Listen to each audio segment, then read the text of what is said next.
Alors, pour plusieurs d'entre nous, le Congrès eucharistique de Québec 2008, c'est comme le premier congrès eucharistique dont on entend parler, mais pourtant, c'est le 49e. Il y a donc toute une histoire derrière ça.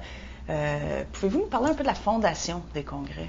Très intéressant, Deborah, parce que c'est une femme, une laïque, qui a été à l'origine des congrès eucharistiques. Elle s'appelle Émilie Marie Pamissier, une Française, qui, en France, à l'époque, c'était après la Révolution française, il y avait beaucoup de difficultés à permettre à l'Église, à la foi chrétienne, de se situer dans un monde laïcisé.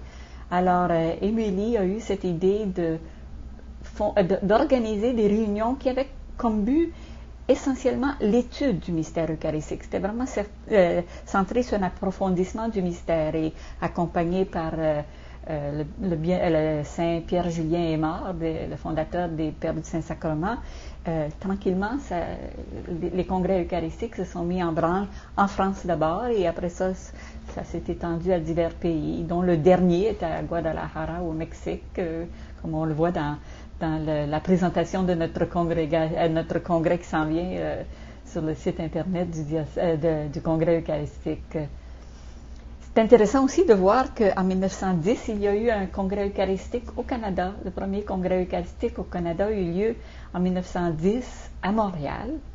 Et chose intéressante aussi, c'est que le pape Pie X venait de permettre la communion des enfants tout petits, plus jeunes. Et alors, paraît-il qu'à ce congrès eucharistique, il y a eu 30 000 premiers communiants lors du congrès eucharistique. Alors, chaque congrès a sa caractéristique, et c'est vraiment lié aussi à l'histoire du pays, à l'histoire de l'Église, mais aussi à l'histoire du pays qui accueille ces congrès. Je trouve ça intéressant parce qu'au fait, quand vous parlez du premier congrès, que ce soit une femme laïque qui ait fondé ça, mais dans un contexte d'une société laïcisée après la Révolution, ça me rappelle un peu notre contexte d'aujourd'hui, parce que nous sommes certainement dans une société laïcisée. Je ne sais pas si on a des intuitions, là, des parallèles à faire. Bien, il a fallu, à mon avis, du courage, puis je dirais être un peu prophète pour cette jeune Émilie. Et ça vient un peu confondre nos préjugés. Lorsque quelque chose de religieux qui se passe, c'est bien sûr l'affaire des religieuses, l'affaire des prêtres. Mais voilà que c'est une laïque qui prend l'initiative. Quand je pense au Centre Agapé, ça doit être un prêtre qui a fondé ça. Mais non, c'est un père de famille. Comme la foi, trop souvent, est étiquetée, ou comme, non pas propriété, mais elle appartient au peuple de Dieu, aux baptisés qu'on est. Alors, et non pas seulement au clergé. Et dans l'Église, on en est assez conscient de ça. On est peuple ensemble selon nos charismes, nos vocations. Mais pour les yeux du grand public, je pense qu'on a besoin de plus en plus de laïcs, de baptisés, debout au nom de leur foi, dans tous les domaines. Je pense que quand on regarde l'histoire des congrès eucharistiques, on se rend compte que les laïcs ont toujours eu une place très importante. Moi, la première fois que j'ai entendu parler des congrès eucharistiques, c'était dans un cours de liturgie, alors qu'on disait qu'au début du siècle dernier, à un des congrès eucharistiques qui avait eu lieu en Belgique, dont Lambert Baudouin, qui est un des propagateurs du mouvement liturgique, avait fait un discours flamboyant pour parler de la participation de tous lors de la liturgie.